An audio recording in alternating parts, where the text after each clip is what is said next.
Kopi Antiks Inspire.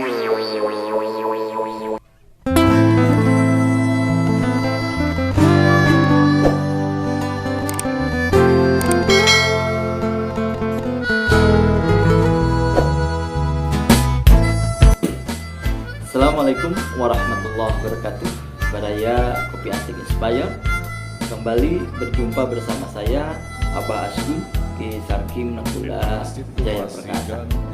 Kembali saya ingin berdialektika, berdiskusi dengan Baraya Kopi Antik Inspire tentang topik bahasan yang insya Allah sangat bermanfaat, bermakna dan juga menginspirasi, terutama dalam rangka membangun konstruksi cara berpikir kita agar lebih baik lagi, lebih konstruktif lagi, dan juga lebih menatap ke depan. Hari ini saya akan mengajak Baraya Kopi Antik Inspire untuk berdialektika berkaitan dengan ayat-ayat Al-Quran yang memiliki inspirasi, terutama berkaitan dengan persoalan komunikasi dan juga dengan dakwah.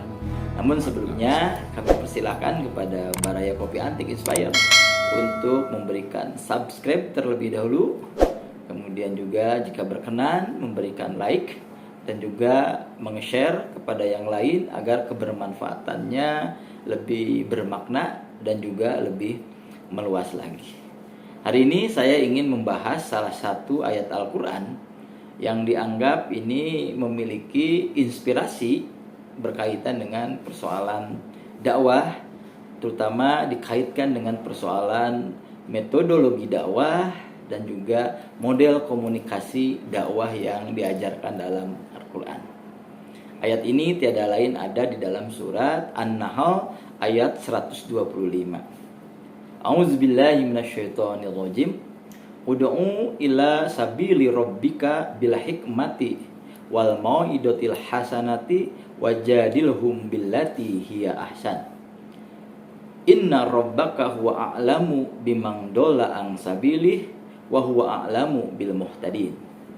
Serulah oleh kamu sekalian agar manusia itu mau ajeg di jalan Allah Subhanahu wa taala bila hikmati, dengan cara hikmah, wal mau'izatil hasanah, dengan nasihat-nasihat yang baik, wajadilhum billati hiya ahsan, dan juga kalau perlu berdebatlah tapi dengan cara-cara yang baik. Innar rabbaka huwa a'lamu biman dhalla an sabilihi. Sesungguhnya Tuhanmu akan lebih tahu siapa sesungguhnya orang-orang yang tersesat di jalannya, wa huwa a'lamu bil muhtadin. Dan Allah Subhanahu wa taala juga adalah yang paling tahu siapa yang akan mendapatkan petunjuk. Nah, ayat ini menarik karena memang satu sisi kita sebagai manusia, sebagai umat Islam diberikan keleluasaan untuk berikhtiar melakukan dakwah, melakukan perubahan ke arah yang lebih baik. Namun di sisi yang lain berkaitan dengan kondisi kaum yang didakwahi juga, kondisi subjek dakwah sendiri, sesungguhnya Allah akan lebih tahu. Dengan satu redaksi ayat Al-Quran di dalam surat An-Nahl tersebut, sesungguhnya Allah Subhanahu wa taala lebih tahu orang yang tersesat di jalannya dan juga lebih tahu berkaitan dengan orang-orang yang diberikan petunjuk. Nah, setidaknya di dalam ayat Al-Quran surat An-Nahl 125 ini Allah Subhanahu wa taala menyebutkan ada 3 metode yang paling terbaik di dalam mengajak manusia agar dia tidak tersesat, agar dia mendapatkan petunjuk ke arah yang lebih baik lagi, ke jalan yang diridhoi oleh Allah Subhanahu wa taala. Yang pertama, bila hikmati, dengan cara-cara hikmah yang tiada lain kalau kita coba buka berkaitan dengan penjelasan para ulama. Yang disebut dengan hikmah ini lebih cenderung bahwa seseorang ketika ingin menyeru ke arah kebaikan agar memiliki dampak efektivitas yang luar biasa dari sisi dakwahnya adalah dengan memberikan hikmah yang terbaik dari perbuatan-perbuatan yang dia kerjakan.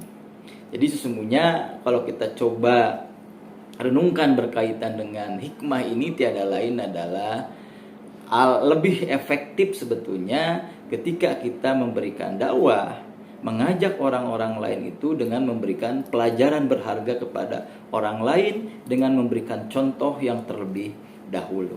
Kita memberikan hikmah yang terbaik, hikmah dari perbuatan kita, hikmah dari aktivitas kita, hikmah dari nilai-nilai kebaikan yang kita kerjakan.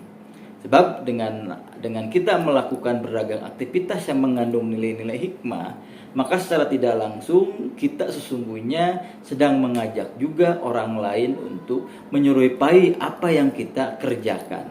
Aktivitas yang kita lakukan yang sesungguhnya adalah ada di jalan Allah Subhanahu wa Ta'ala. Dengan memberikan hikmah, dengan memberikan pelajaran yang terbaik bagi yang lain, orang biasanya akan mudah untuk diajak untuk berubah ke arah yang lebih baik lagi. Nah, kalau kita coba perhatikan Nabi Muhammad SAW sebagai role of model, sebagai model dakwah yang paling luar biasa, karena beliau berhasil mengubah tatanan kehidupan masyarakat Arab, tatanan peradaban masyarakat Arab, tatanan mentalitas masyarakat Arab pada waktu itu, bahkan kemudian efektivitasnya ada sampai sekarang. Ternyata Rasulullah itu lebih banyak memberikan hikmah, memberikan contoh tauladan yang terbaik bagi yang lainnya. Sehingga kalau kita coba buka hadis-hadis yang diklasifikasi oleh para ulama hadis, ada hadis fi'liyah, qauliyah, dan takririyah. Ternyata hadis fi'liyahnya itu lebih banyak dibandingkan dengan hadis qauliyah ataupun hadis takririyah. Ini tiada lain adalah Rasulullah lebih banyak memberikan contoh suri tauladan yang terbaik bagi umatnya. Inilah yang disebut dengan hikmah. Sebab dengan kita memberikan role of model bagi siapapun yang ingin kita ajak dalam perubahan, sesungguhnya orang sudah tidak perlu lagi diajak dengan kata-kata. Satu contoh yang menarik misalnya di dalam keluarga, yang namanya orang tua, yang namanya bapak dan ibu, sesungguhnya nggak usah terlalu banyak menasihati anak-anaknya, menasihati anak perempuannya, laki-laki, dan seterusnya. Dia cukup memberikan contoh tauladan yang paling luar biasa. Sebab inilah yang justru lebih banyak dicontoh oleh anak-anak kita. Inilah yang paling terpenting. Maka kenapa bahasa dalam Al-Quran itu ud'u ila sabili rabbika bil hikmah. Coba dengan menggunakan hikmah, suri tauladan yang paling terbaik, dengan memberikan pelajaran berharga bagi yang lain, dakwah kita akan lebih efektif dibandingkan dengan cara-cara yang lain. Kemudian yang kedua, ada yang disebut dengan mau'idotil hasanah, dengan memberikan nasihat-nasihat yang terbaik. Kalau saya sih melihat bahwa kalau bil hikmah lebih kepada contoh fi'liyah kita, haliyah kita, maka yang kedua ini lebih banyak kepada qauliyah, dakwah dengan kata-kata. Cuman tentu saja dakwah dengan kata-kata ini dengan kata-kata yang al-mau'idotil hasanah dalam bahasa Al-Quran, dengan nasihat-nasihat yang baik yang bisa sampai kepada sanubari orang yang kita ajak untuk diajak ke jalan yang lebih baik lagi, lebih benar lagi, ke jalan yang diridhoi oleh Allah Subhanahu wa Ta'ala. Jadi kalau kita buka kembali, kemarin saya sudah berdialektika berkaitan dengan etika dan filsafat komunikasi dalam Al-Quran. Setidaknya ada 6 terma. Yang 6 terma ini bagian dari yang harus dikuasai oleh siapapun yang hari ini bergerak di dalam bidang dakwah atau memiliki keinginan untuk merubah ke arah yang lebih baik.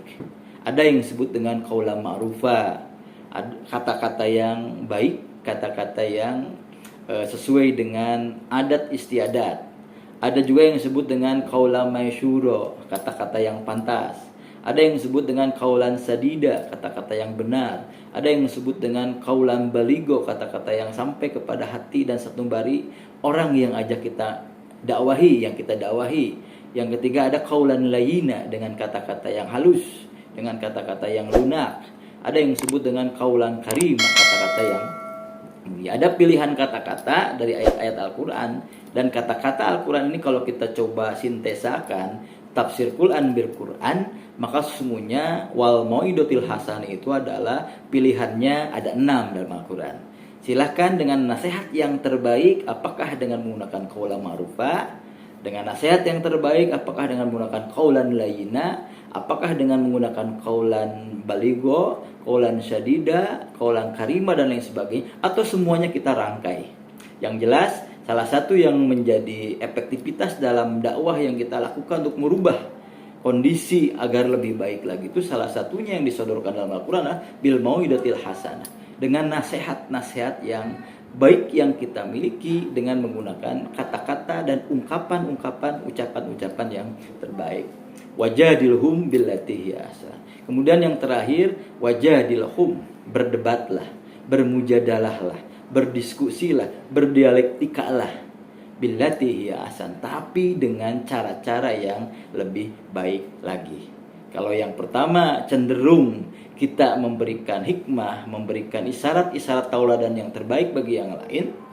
Yang kedua, cenderung dakwah itu bil qauliyah, pilihan katanya ada 6 terma dalam Al-Quran yang nanti akan kita bahas satu persatu yang sudah saya janjikan. Yang ketiga, kalau seandainya memang membutuhkan dialektika, membutuhkan dialog, wajadilhum billati hiya ahsan, maka dengan cara-cara yang lebih baik, lebih bijaksana, lebih dialektika, agar nilai-nilai kebenaran dari apa yang kita sampaikan ini bisa sampai kepada satu bari orang-orang yang ada kita dakwahi, orang yang kita dakwahi, orang yang ada kita ajak untuk ke jalan Allah Subhanahu wa Ta'ala. Pilihannya ada 3, dan 3 hal ini adalah merupakan metode yang paling dasar dan bisa dikembangkan pada hal-hal yang lebih baik, lebih banyak lagi, terutama berkaitan dengan dakwah hari ini. Karena kalau dakwah yang kemarin-kemarin ini kan sebelum datangnya era digitalisasi, kita lebih terkooptasi model dakwahnya itu dengan komunikasi publik,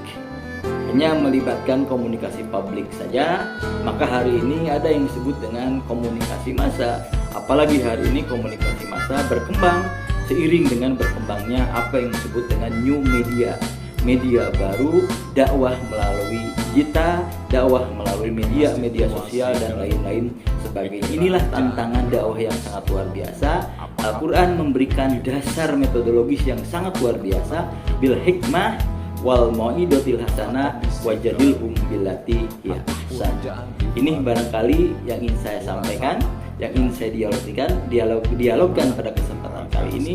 Semoga bermanfaat, bermakna dan juga menginspirasi. Assalamualaikum warahmatullahi wabarakatuh. Kopi anti komunikasi pikiran akademi, di tengah kondisi kering, hati pun jadi merinding, urat saraf jadi pening, menahan diri